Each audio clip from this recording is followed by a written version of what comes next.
un repaso de lo que son números complejos y vectores, justamente lo que vayamos a necesitar para poder trabajar con circuitos en corriente alterna. Tenemos aquí un circuito compuesto por una resistencia y una bobina y alimentado con corriente continua.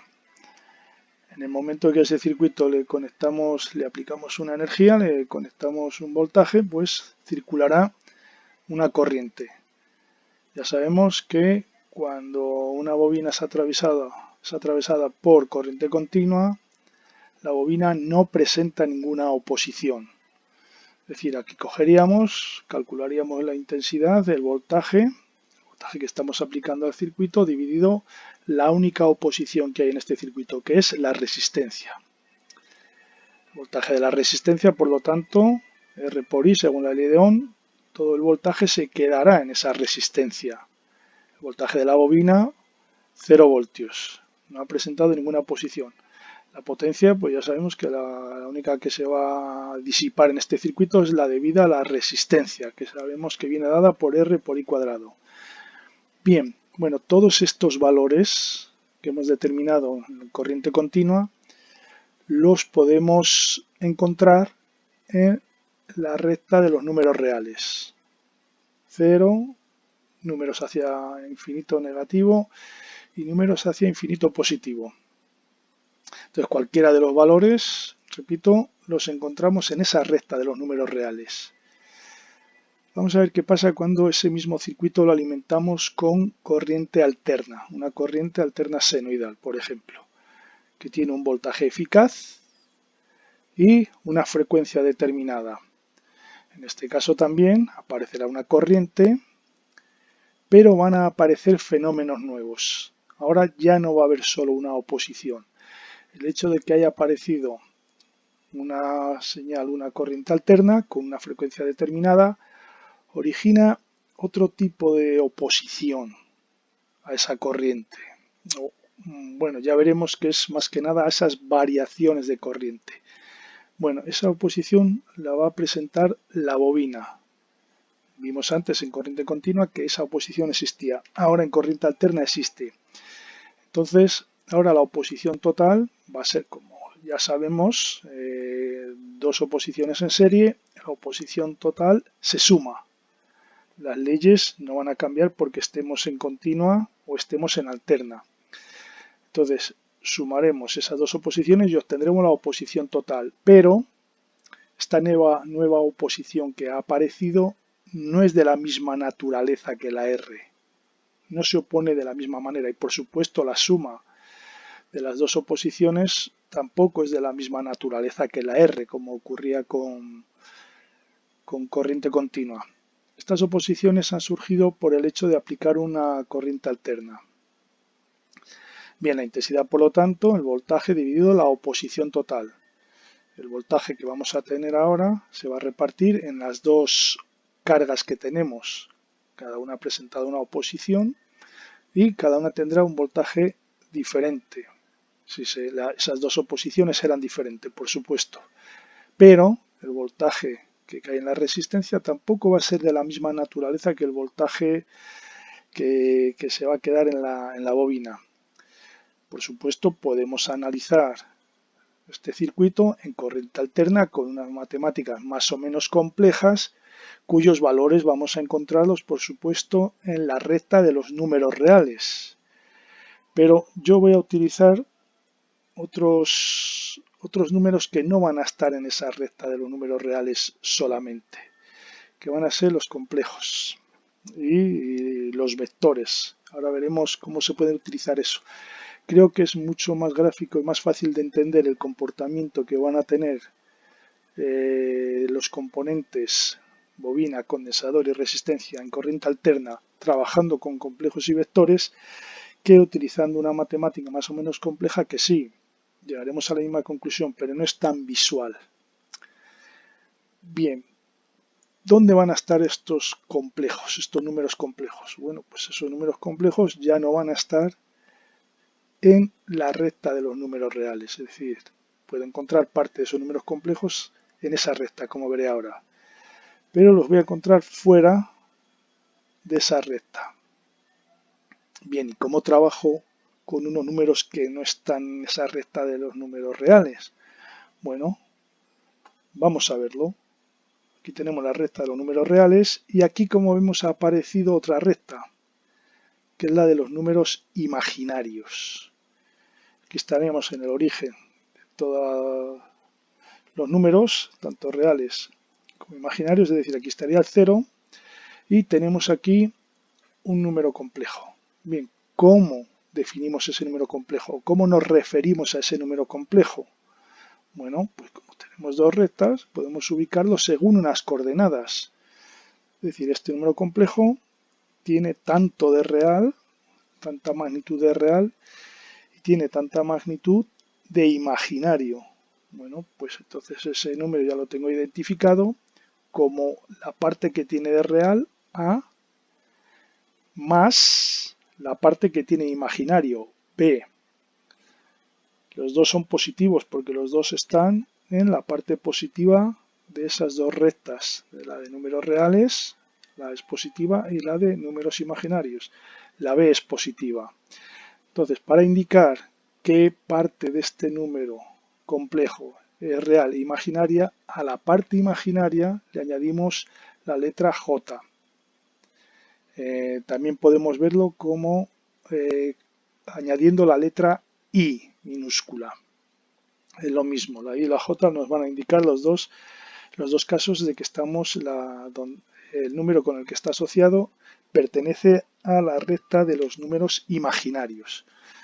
Bueno, si yo tengo otro número complejo, pues lo mismo, ¿no? Tendrá tanto de la parte real, C, y en este caso, como vemos, tiene tanto de la parte imaginaria, pero en este caso negativa. Estamos por debajo del eje de los reales, por lo tanto, tanto de negativo. Ese número será C menos la parte que tiene de imaginaria, JD.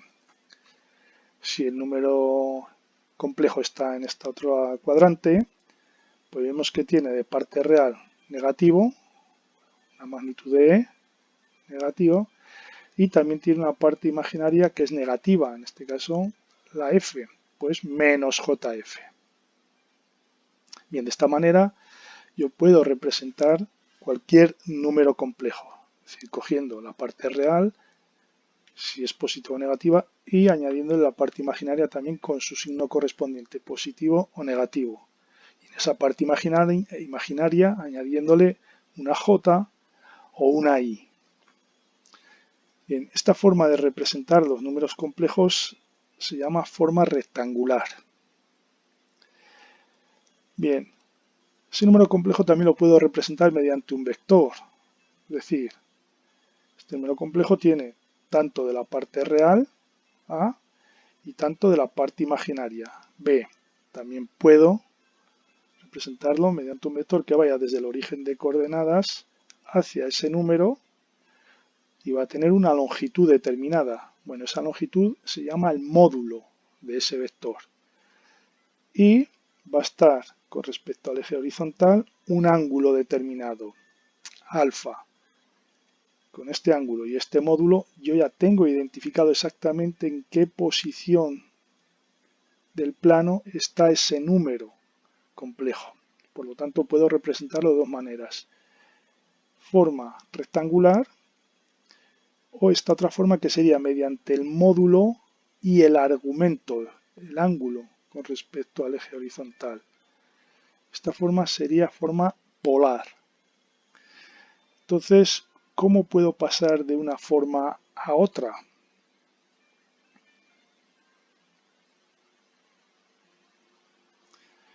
Bien, si quiero pasar de rectangulares a polares, es decir, yo lo que tengo es una parte real y una parte imaginaria, que sería rectangulares. Quiero convertirlo en un módulo y un argumento. Bueno, pues si me fijo, tengo este valor de A y tengo este valor de B. Necesito hallar la hipotenusa de este triángulo rectángulo y este ángulo de la hipotenusa con respecto a uno de los catetos.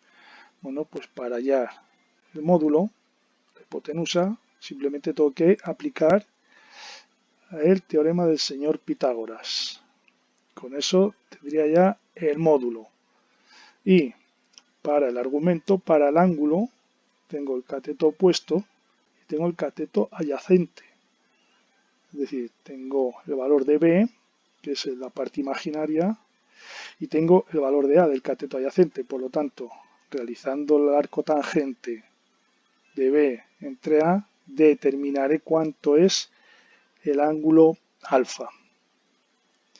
Bien, si lo que quiero es pasar de polares a rectangulares, es decir, ahora lo que tengo es el módulo, la longitud que tiene ese vector, y tengo el argumento. Quiero hallar ahora la parte real y la parte imaginaria. Bueno, pues lo que hago es, tengo el valor de esta hipotenusa, que es m, y tengo el ángulo entre uno de los catetos y esa hipotenusa. Bueno, pues aplicando trigonometría básica, determinaría el valor de A como m, valor del módulo, por el coseno del ángulo adyacente. El ángulo adyacente es alfa, quiero determinar A, en este caso A es un ángulo negativo, recordemos que se toma 0 en el eje horizontal y que se toma ángulos positivos en sentido antihorario y ángulos negativos en sentido horario. Entonces tendría que la parte real, el módulo por el coseno de menos alfa en este caso. Y la parte imaginaria la determino, que sería el cateto correspondiente a la longitud del cateto opuesto, como el módulo por el seno de menos alfa. Bien, en las calculadoras todas tenemos dos teclas o una tecla con un shift para poder calcular directamente estos pasos, y además la nomenclatura que aparecen en las teclas es justamente esta, red pol y pol red.